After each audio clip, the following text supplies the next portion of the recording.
So this song, I actually had started. I'd actually started a few years ago, a long time ago, maybe a decade or so ago, and it sat and languished for a while. I got it partway done, and started writing it. You know, the young men who preceded me, Garrett and Ben, were kind of talking about relationships and singing about relationships, and I guess even when you get old, you do that too. This one started in the midst of a divorce that I was going through at the time, and like I said, it just kind of sat for a while, and then I resurrected it after this diagnosis, and after we're kind of going through this journey together, and I could really see more than just lost love and the promise of love, but the promise of a lot more. And it took on sort of a spiritual dimension after I looked at it in different lights, so it prompted me to finish it and put it on. It's on the album too, if you're interested. So.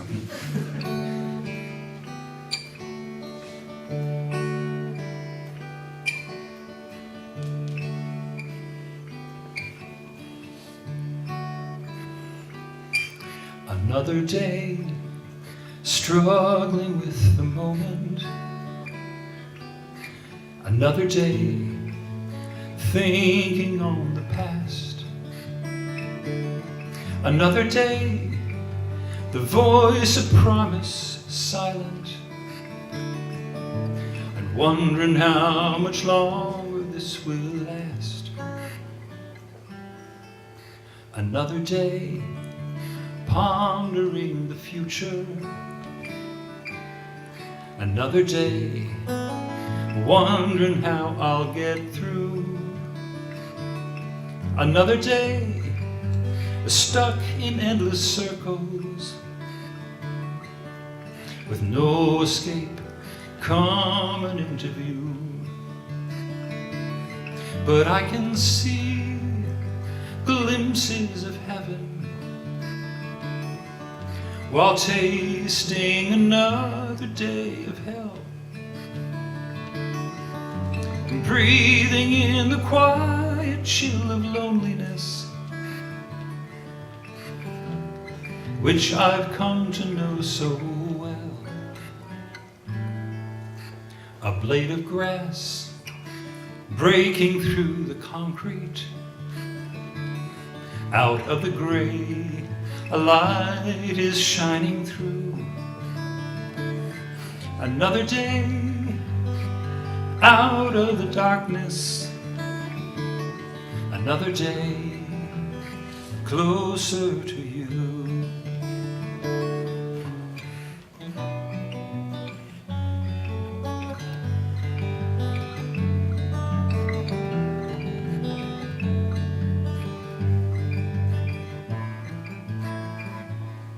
But I can see glimpses of heaven, and in my weakness I can start to pray, and through my broken window I see promise that makes me thankful for another day. Another day of blessings in between the storms. Another day of dreams that could come true. Another day of hoping beyond measure that this would be a day closer to you. Another day closer to healing. Another day closer to you.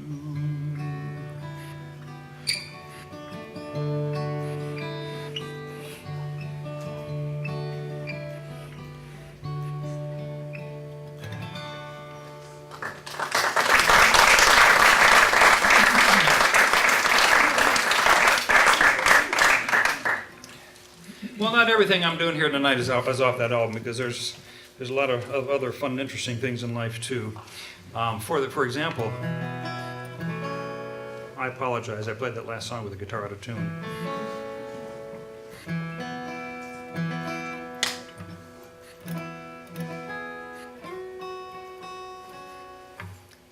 The pitchers and catchers have arrived at spring training, and the Tigers open their season tonight. Yeah.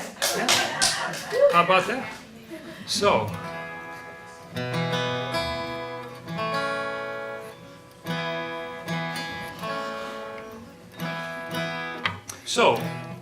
in honor of the season ahead of us and the promise that we all have that this will be the year, right?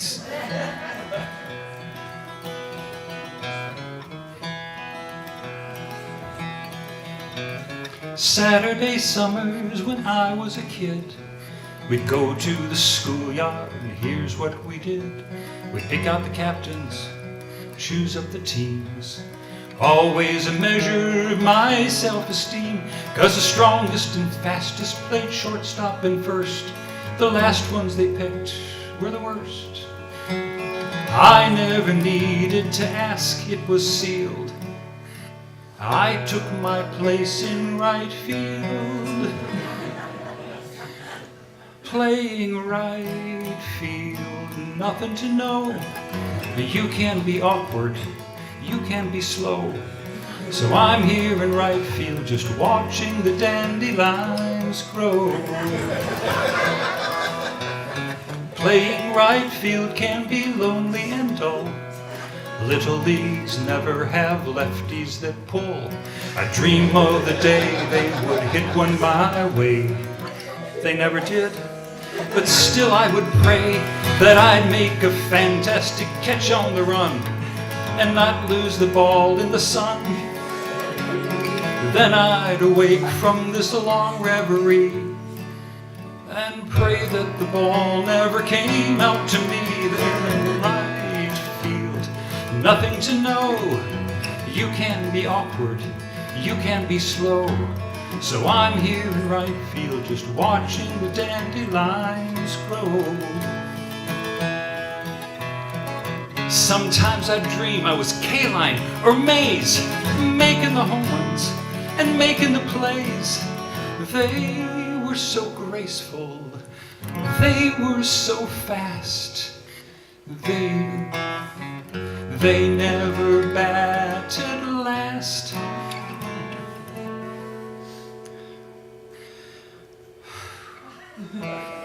Off in the distance, the game's dragging on. There's strikes on the batter, some runners are on. I don't know the inning, I've forgotten the score. The whole team is yelling, and I don't know what for. Then suddenly everyone's looking at me. My mind has been wandering, what could it be? They point to the sky, and I look up above, and the baseball falls into my glove.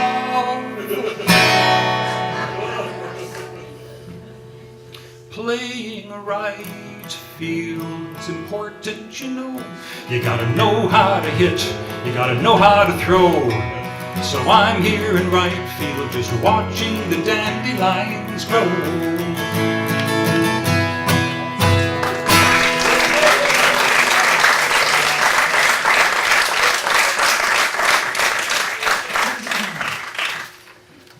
Okay. Yeah, I think I might try this. Although this is about as adventuresome and scary as it gets for me here. Just a second here.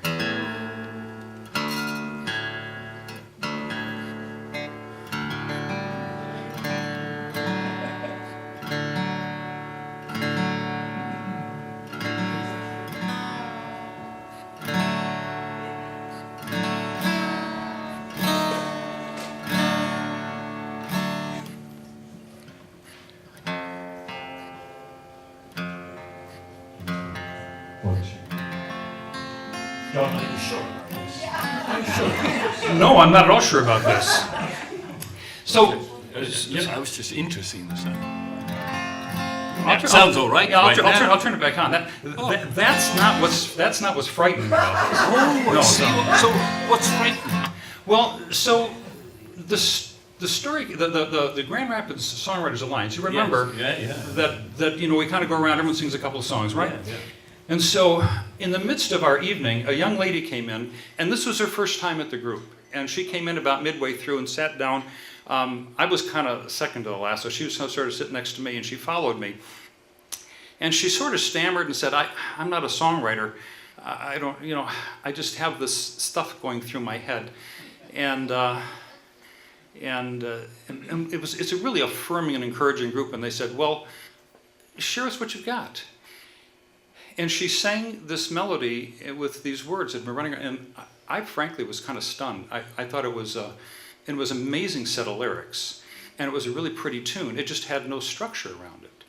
And afterwards I said, boy, if I would be honored if you would give me a chance to, because I was hearing the chords, I was hearing this really beautiful jazzy torch song sort of a thing, and it just had wonderful twists and turns and great internal rhyming sequences. And she didn't know it, but she really had a talent. And so actually turned it into a song for her. And I said, if you've got anything else, shoot it my way. I'd just love to hear what else is going on in that mind of yours there. And so what is scary about this is that she sent me these words last night, okay? Another set of words last night that I read, and I said, geez, this is really good too.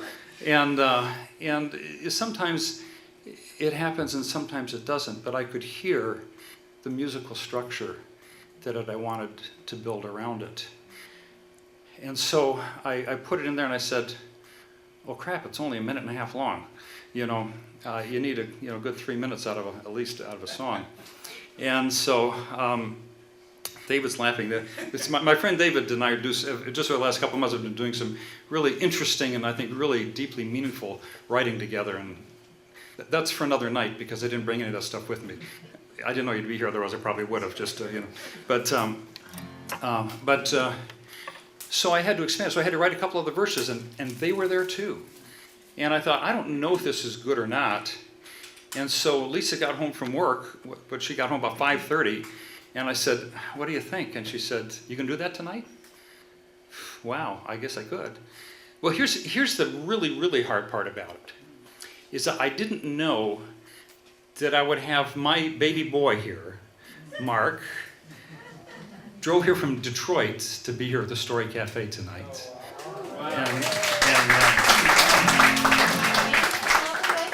And Julie came with him, his lovely wife Julie. And I didn't know that Lisa's son Ben, I can't say my favorite, one of my favorite stepsons, is here also. And Jill, when she wrote these words, she told me, she had a new great grandbaby born, and this sort of ran around her mind as she was up late one night with the grandbaby. And so it was just a sweet and tender words, and so I thought, this works for grandkids. We got 6 of them, so been there, done that. It works for kids. Lisa and I, Lisa's here too. We got 8 of those who've been there, done that, really. And so there's a lot of meaning behind this, and so the scary thing is that I just wrote the stupid thing, and so I don't even know that I know it. It's packed with emotion, so I don't know if I can get through it. Okay? So that's the caveat. You may have to edit this one out, okay? Just imagine that it's a quiet, tender night, and you're in there amazed at the beauty and the vision of this new life that shares your blood. The room is aglow from the nightlight below. The sweet smell of you fills the air. I look in your face and reach to embrace this gift so tiny and fair. Your cheek next to mine, I try to define what causes your anguish and tears. The hours pass by, but the moon is still high. I couldn't be anywhere but here.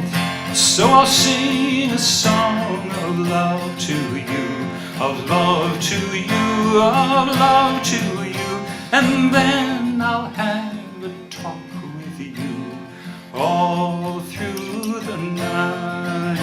And if you want, I'll dance with you, I'll dance with you, I'll dance with you, and then I'll steal a kiss or two all through the night.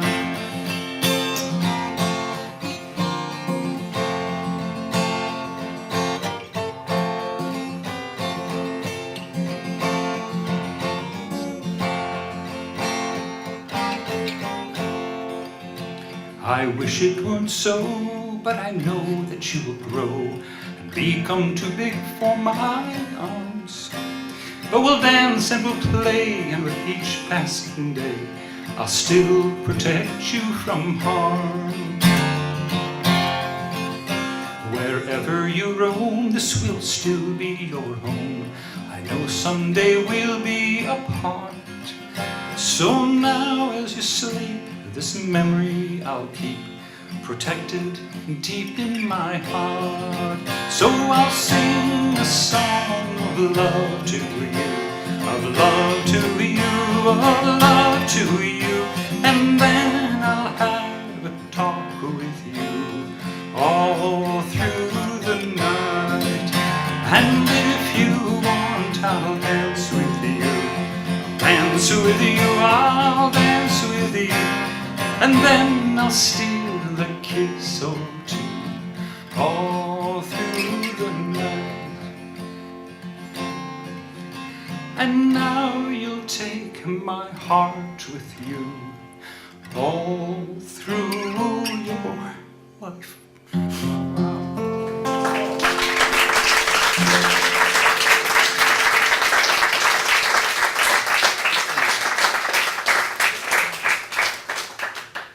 Well, sort of got through it there. So.